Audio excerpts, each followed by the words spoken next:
Some people have a favorite music artist or novelist that inspires them, that speaks truths in ways others simply don't. I'm a political geek, so my tastes tend to run a bit differently. Instead of obsessing over Beyoncé or Thomas Pynchon, although, in fairness, I do come close to obsessiveness on Pynchon, my choice in this department would be investigative journalist John Solomon. If you haven't heard of Solomon, well, then, shame on you. While the media was fixated on whether the Trump campaign had merely colluded with Russia or really colluded with Russia, Solomon was churning out report after report about the sausage-making aspect of the collusion investigation, including one of the first pieces alleging that the investigation had begun before the FBI had acknowledged it had. Recently, Solomon's turned his sights on the hive of villainy that is Ukraine's farcical anti-corruption agencies and the possibility that the Obama administration may have pressured them to revive and/or drop cases that might have had political implications for the administration. And now, Solomon has turned his critical eye toward Christopher Steele's Trump dossier. Not that the compendium of paid hearsay from a corpus of dodgy intelligence figures funded by the Clinton campaign hasn't come under enough deserved scrutiny, particularly over the fact that it was used to obtain a foreign intelligence surveillance court warrant against a Trump campaign individual. Trending, ex-Obama intel chief admits Gov did spy on Trump camp, but argues spying might have been okay. However, Solomon notes that one part of that warrant application, the assertion that Steele's intelligence was reliable and that no one had raised doubts about it, is fraying faster than a $5 souvenir t-shirt bought at a tourist trap. Newly unearthed memos show a high-ranking government official who met with Steele in October 2016 determined some of the Donald Trump dirt that Steele was simultaneously digging up for the FBI and for Hillary Clinton's campaign was inaccurate, and likely leaked to the media, Solomon wrote in a piece published Thursday. The concerns were flagged in a typed memo and in handwritten notes taken by Deputy Assistant Secretary of State Kathleen Kovalik on October 11, 2016.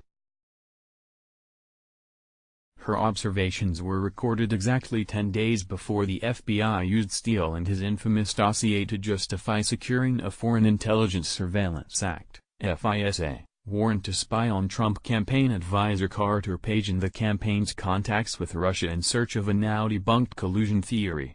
Do you think the FBI knew the Steele dossier 100%, 741 votes 0%, 2 votes, as Solomon notes? The FISA warrant vouchsafed that Steele's reporting has been corroborated and used in criminal proceedings, was reliable and the FBI was unaware of any derogatory information pertaining to his work. That's a pretty remarkable declaration in footnote 5 on page 15 of the FISA application, since Kovalik apparently needed just a single encounter with Steele at State to find one of his key claims about Trump-Russia collusion was blatantly false, Solomon writes.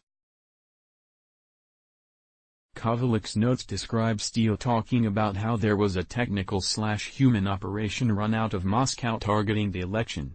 It worked by cultivating immigrants to do hacking and recruiting for them. Her summary notes that Steele said the following: payments to those recruited are made out of the Russian consulate in Miami. In brackets, Solomon wrote, Kovalik noted something that should have alerted the FBI to just who it was dealing with. Related, leftist nightmare as women's donations to Trump jump 60%, now nearly half of all donors. It is important to note that there is no Russian consulate in Miami. That's a big whoopsie.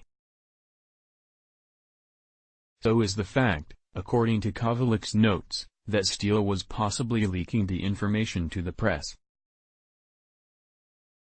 State Department handwrit.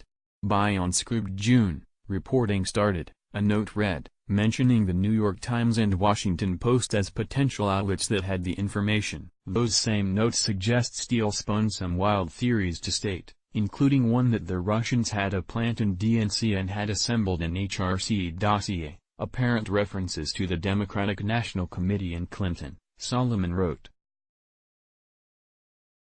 She expounded in her typed memo. "The Russians have succeeded in placing an agent inside the DNC," she quoted Steele as saying.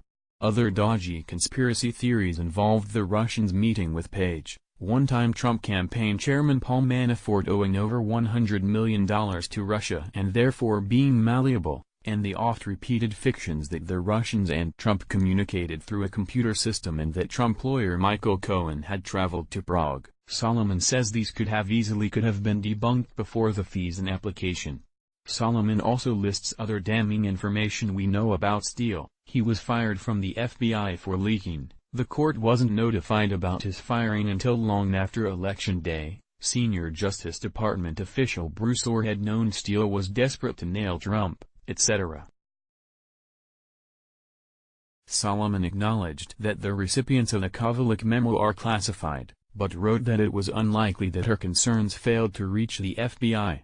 He also made it clear that even if it didn't, there's little doubt Bureau knew how weak Steele was. Even if the FBI didn't get Kovalik's memo, it is just as implausible that the Bureau couldn't figure out, during the many hours that its agents spent with Steele, what Kovalik divined in a few short minutes. He was political, inaccurate, spinning wild theories, and talking to the media.